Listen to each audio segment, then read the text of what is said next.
everybody. Good evening. I see a number of amazing kids out there in the audience. Welcome. So great to be here in the United Arab Emirates. So great to be here with my friend Hazza. So happy to talk to you a little bit about space and sort of what we're doing in the space program, and then to get down and personal about both of us and what the things that we've been doing. So I'm going to tell you a little bit about the plans for what we're doing in NASA and how we're opening our doors to invite as many folks to come join us on an amazing journey. We have built the International Space Station. We have, as the name implies, we have many international partners. Most recently, of course, from United Arab Emirates, on all of the spacecraft that we're taking up to the space station. I'm going to tell you a little bit about why we're doing this. So we have a big plan. All of us as humans, we have a plan, right? We want to do something besides for just live on Earth. We want to go a little bit farther. And where is our closest neighbor that we should probably go visit? Mars, right? But Mars is difficult, it's hard, and we'll talk a little bit about that in a second. But here's our plan. As you can see, Earth on the left-hand side and Mars on the right-hand side. There's a couple things we need to do in between time to get us ready to take that journey so these youngsters in this room can go there and come back, because I think your parents would want you to come back, right? So we got to figure that all out. So what we've done already is we built the International Space Station, and you can see that in the diagram, with the help of particularly our Russian partners and the Space Shuttle program, taking modules up, but also working with Canada, Japan, and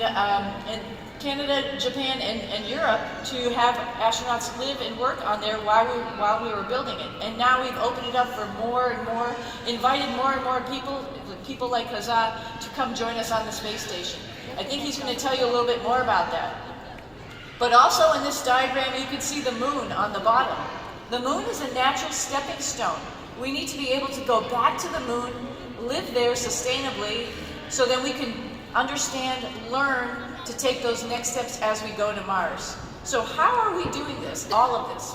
We're doing this with a couple different spacecrafts. One of them being the Boeing Starliner, another the SpaceX Dragon. There's another UAE astronaut that you probably know, Sultan. Sultan just came back after a 6-month mission, and he flew up on a SpaceX Dragon to the International Space Station. So these are the spacecraft. The Dragon has already flown a number of times. The Boeing Starliner, hopefully with people, will fly early this next year, and I am lucky enough to be on the crew of that first mission. So keep your fingers crossed and pray for me and my crewmate Barry Wilmore so we can get up there to the space station as well. I'll give you a little more details about these spacecraft. The Dragon launches on a Falcon 9, just to give you a feel for what Sultan went through. Maybe we could play this little video. You can watch the launch of the Dragon as it took off. This was the very first one. Here it is docking to the International Space Station, opening the doors for all of the next flyers on the Dragon spacecraft made by SpaceX. There's been a lot of work in the meantime on the Boeing Starliner. This is our spacecraft. It's a little bit different than Dragon. It's going to land on land. Dragon lands in the water. So we have prepared it, we've got it ready, we're testing it. We're doing one last final test of the parachute coming up in January, and like I mentioned, we have a launch date tentatively for April of next year. So like I said, keep your eyes open and we'll be ready for that. While we're doing this, not only are we having other agencies and countries, but we're also having commercial ventures, commercial companies go up to space. You can see the space station is pretty crowded here, right? This is an Axiom crew joining the already on-board International Space Station crew. So we have folks who are now paying to go up to space. And I've always wanted everyone to take a lap around the planet. If you take a lap around the planet, your perspective of life will change. You'll see our planet and how beautiful it is, how it is our spaceship here that we live on. I don't really know any other place that people are living, so we need to take care of our little spaceship here that we're living on, our Earth. So more and more people going access to space, going to space, that is awesome. And while we're doing this, we're taking the best of all these commercial partners, learning from their innovation, their creativity, and putting it into our next spacecraft, which is Orion and the SLS, the Space Launch System program, for the Artemis program to take us back to the moon. And we see that here in the diagram on the bottom with the moon there and its spacecraft going close by the Orion spacecraft. So why do we need to go to the moon first? A lot of people ask that question. Well, if you can check out the statistics here, it's an order of magnitude farther to get to Mars. And that is very scary. We want to make sure we, again, take our children who are going to be grown up in this STEM program one day. We want them to go to Mars and we want them to come back. We want them to do scientific experiments, learn about the planet, help us build our planet better here by being able to take that journey. But in the meantime, the moon is, like I mentioned, the natural stepping stone. We need to go there. We'll learn so much along the way, and then we will be able to make our plans to go on to Mars. So with that, I'm going to stand back for a second and let us watch a small video about the Artemis program. We're going to the moon to explore, and we're going to the moon for scientific discovery. Our destiny is always to go and see what's further and what's next. The moon is a stepping stone, and the moon is a place we need to learn how to live so that we can continue to go beyond. We are focused. We are focused on all that lies before us. Only together will we bring to life this global ambition of returning to the moon. And while our work is far from finished, we've never been closer to seeing a new generation step beyond our home planet. We are building on the achievements of those who came before. The giants who conquered gravity and raised a banner in the heavens, they beckon us to go farther, to the moon and on to Mars, to seek a deeper understanding of our universe and bring all that we learn home.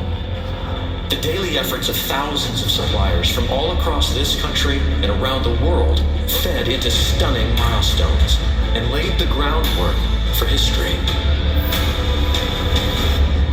Launch team, go.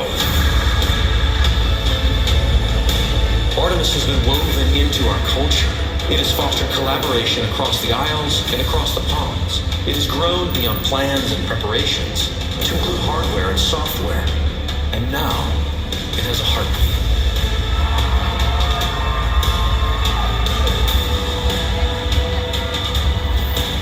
You can feel the momentum. It is undeniable. We are going. And together, we will see Artemis light the way. We are going to the moon to learn how to live on other planets for the benefit of all. Let's go.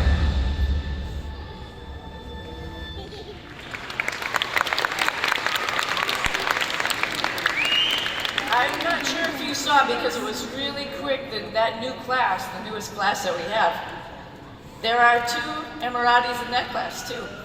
You know who they are, right? You know their names? Mohammed and Nora. Pretty cool.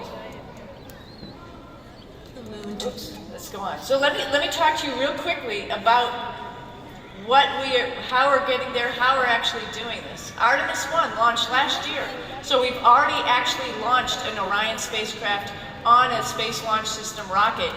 Unfortunately, well, it had no people on it. It was called an uncrewed mission because we wanted to make sure that we understood all of the guidance, navigation, and control to get the spacecraft to go around the moon in the interesting orbit, the rectilinear orbit, so that we can actually get ready to land near the South Pole.